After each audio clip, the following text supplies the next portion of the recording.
আসসালামু আলাইকুম। আজকে জোড় এবং বিজোড় সংখ্যা গণনা শেখাবো। 1 থেকে 50 পর্যন্ত জোড় ও বিজোড় সংখ্যা শনাক্ত করি। এখানে 1 বিজোড় সংখ্যা, 2 জোড় সংখ্যা, 3 বিজোড় সংখ্যা, 4 জোড় সংখ্যা, এইভাবে আমরা 1 থেকে 50 পর্যন্ত জোড় এবং বিজোড় সংখ্যা শনাক্ত করব। যেমন দুইটা সংখ্যায় একটি জোড় সংখ্যা হয় এবং 3 হচ্ছে আমরা এই পাশে শিখেছি যখন 3টা থাকবে তাহলে একটি জোড় সংখ্যা এবং একটি অবশিষ্ট, তাহলে এটা বিজোড় সংখ্যা। 3 থাকলে তাহলে এরকম যার জোড় থাকবে না সে বিজোড় সংখ্যা হবে। এইভাবে আমরা যেগুলো জোড় সংখ্যা সেগুলো গোল চিহ্ন দেব এবং যেগুলো বিজোড় সংখ্যা সেগুলো গোল চিহ্ন দেব না। তাহলে উপরে গোল দাগ দেওয়াগুলো সংখ্যা হলো জোড় সংখ্যা।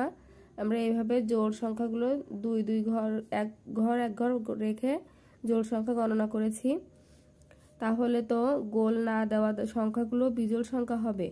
তাহলে জোড় ও বিজোড় সংখ্যাগুলো সম্পর্কে কি বলা যায়? জোড় সংখ্যার শেষে 2, 4, 6, 8 বা 0 আছে, আর বিজোড় সংখ্যার শেষে 1, 3, 5, 7 বা 9 আছে।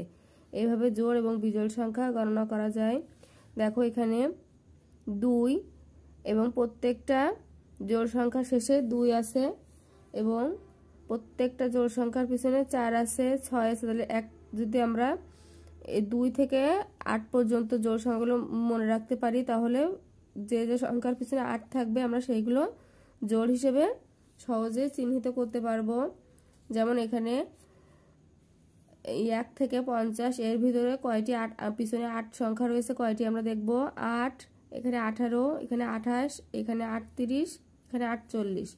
তাহলে আমরা সহজে গণনা করতে পারবো। যদি আমরা 2, 4, 6, 8 বা 0 জাতীয় সংখ্যা পাই সেগুলো হবে সব জোড় সংখ্যা। যেমন এখানে 2, 12, 22, 32, 42 এগুলো সব জোড় সংখ্যা। 4, 14, 24, 34, 44 সব জোড় সংখ্যা। তারপরে 6 দিয়ে দেখো 6, 16, 26, 36, 46। 8 দিয়ে এরকম আছে, তারপরে 0 দিয়ে আছে 10, 20, 30, 40, 50। ঠিক একইভাবে 1, 3, 5, 7 এবং 9 যে সংখ্যার পিছনে থাকবে সেগুলো হবে সব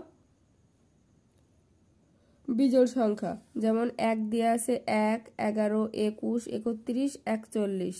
3 দিয়ে আছে 3, 13, 23, 33, 43।